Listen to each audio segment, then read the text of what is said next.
You're scrolling. Someone famous gets exposed. A confident person embarrasses themselves. A perfect couple breaks up. A rich influencer loses everything.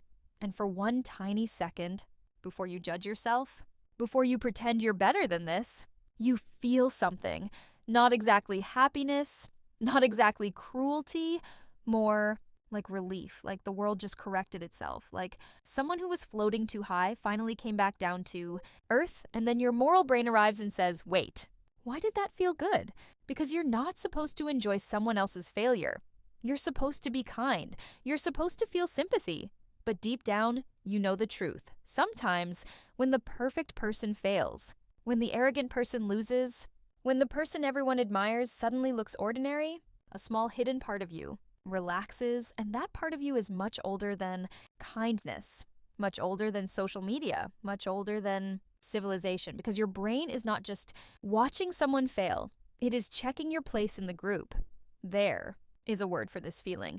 Schadenfreude means pleasure at someone else's misfortune, but that word makes it sound simple, like humans are just secretly cruel.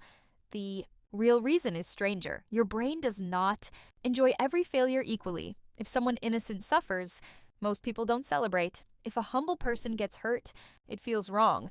But if someone seems arrogant, or unfairly lucky, or too perfect, or too far above you, their failure lands differently. It doesn't just look like pain, it looks like balance. That is the uncomfortable part. A person falling can feel good when their success already made you feel smaller. Think about it. When someone posts the perfect holiday, perfect body, perfect relationship, perfect career update, you may like the post, you may even smile, but somewhere underneath, your brain compares. Where am I? Why not me? Am I behind? Then one day that same person messes up. The relationship ends, the business fails, they get rejected, they get criticized, and suddenly your brain receives a quiet message. Maybe I'm not so behind. Maybe they're not so far above me. Maybe I'm safer than I thought. That feeling is not random. It is social comparison.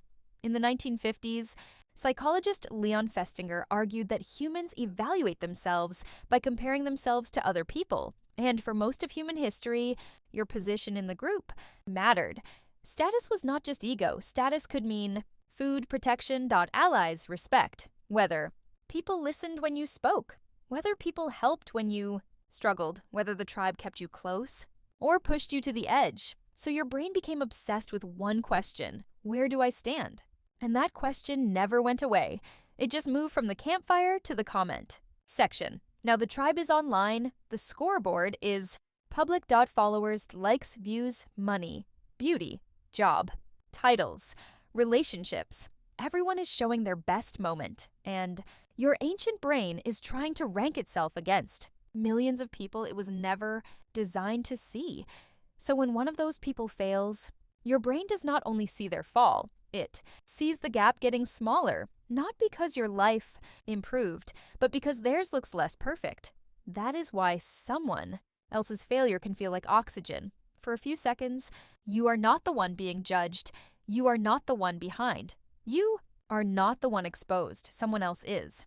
And the spotlight has moved away from you. There is actual science behind this. In a brain imaging study, researchers found that envy activated parts of the brain linked with social pain. But when misfortune happened to the envied person, the brain's reward system became more active. In simple words, envy hurt, and the envied person's downfall felt rewarding.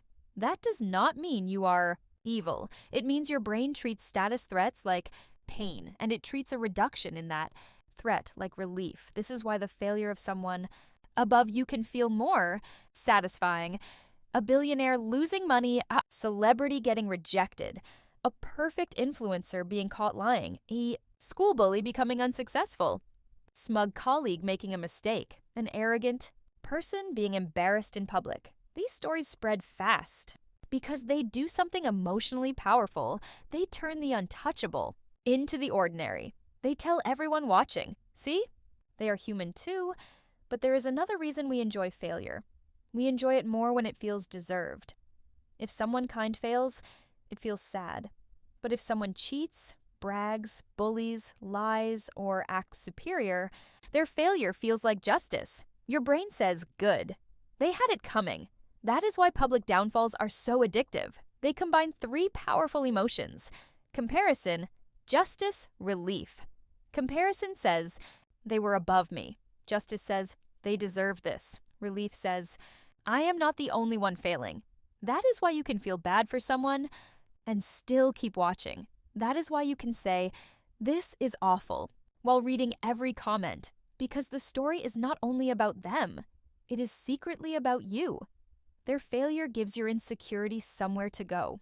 For a moment, your own unfinished life feels less painful. Your own flaws feel less shameful. Your own mistakes feel less lonely. And social media knows this. It feeds us failure as entertainment. Celebrity. Meltdowns, public humiliations, awkward. Clips, people crying on camera, people getting rejected, people being exposed, because failure grabs attention faster than success. Success makes us compare upwards. Failure lets us compare downwards. Success can make us feel behind. Failure can make us feel safe. But here's the part nobody wants to admit. The person you enjoy watching, fail often reveals the person you compare yourself to. If you enjoy seeing a rich person lose, maybe money has power over your self-worth. If you enjoy seeing a beautiful person embarrassed, maybe beauty has power over your self-worth. If you enjoy seeing a popular person rejected, maybe acceptance has power over your self-worth. If you enjoy seeing a confident person humbled, maybe confidence has power over your self-worth. The pleasure is a clue. It points to the scoreboard inside you, because we don't all enjoy the same failures. We enjoy the failures connected to what we secretly want. The ones connected to where we feel small, the ones connected to the people we think are winning, the game we are losing. So no, enjoying someone else's failure does not automatically make you a bad person. It makes you human. It means there is an ancient ranking system still running inside your head, but what you do with that feeling matters. You can let it turn into cruelty. You can laugh louder, comment harder, hope they fall further, or you can pause and ask, why did that feel good? What part of me felt threatened by them? What did their failure give me for a second? Relief, justice, revenge, proof that I'm not alone? Because the real danger is not the tiny spark of pleasure. The real danger is needing someone else to fall so you can feel okay standing where you are. That will never make you free. It only keeps you trapped on the scoreboard, always checking, always comparing, always needing someone else to lose so you can feel like you are not losing. But the moment you notice it, something changes. You stop being controlled by the ancient scoreboard, because someone else becoming smaller does not actually make you bigger. It only makes the comparison quieter for a moment. And maybe that is the real reason we love watching people fail.